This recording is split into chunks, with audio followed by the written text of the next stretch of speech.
So our very last thing, and we'll have a couple examples, is just doing a piecewise defined function.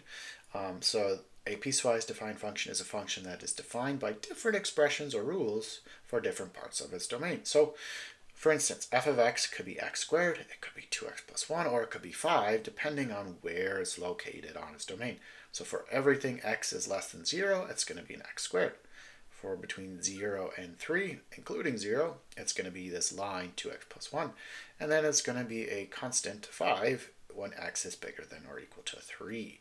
So we have differing input values, and these will be my differing output values for those. So a quick example here is just saying, well, let's find f of negative 2. How do I do that? Well, notice negative 2 is actually in this one, so I'm going to use this equation. So for this, we're going to do 1/2 of negative 2 plus 1, which will give me a 0 for f of negative 2.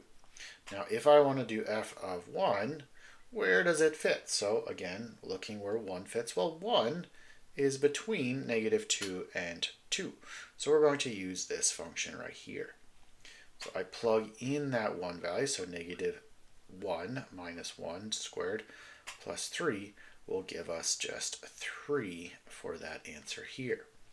Lastly, we're doing f of 4, which goes into this one. 4 is in fact bigger than 2, so that f of 4 is just this answer of 3. If it's a constant, that is just the answer. We're done. So this last question relates to calculus quite heavily. F of x plus h minus f of x over h. H cannot be 0. You don't want to divide by 0. Given that f of x is 5x minus 7. So we're just literally plugging in x plus h into this to figure out what that is. So let's find that. So if I found f of x plus h, it's 5 times x plus h minus 7. I am going to plug in this x plus h for both of those things. Now if I simplify that, that becomes 5x plus 5h and minus 7. Now we have basically everything we need to know. We have this, which is f of x.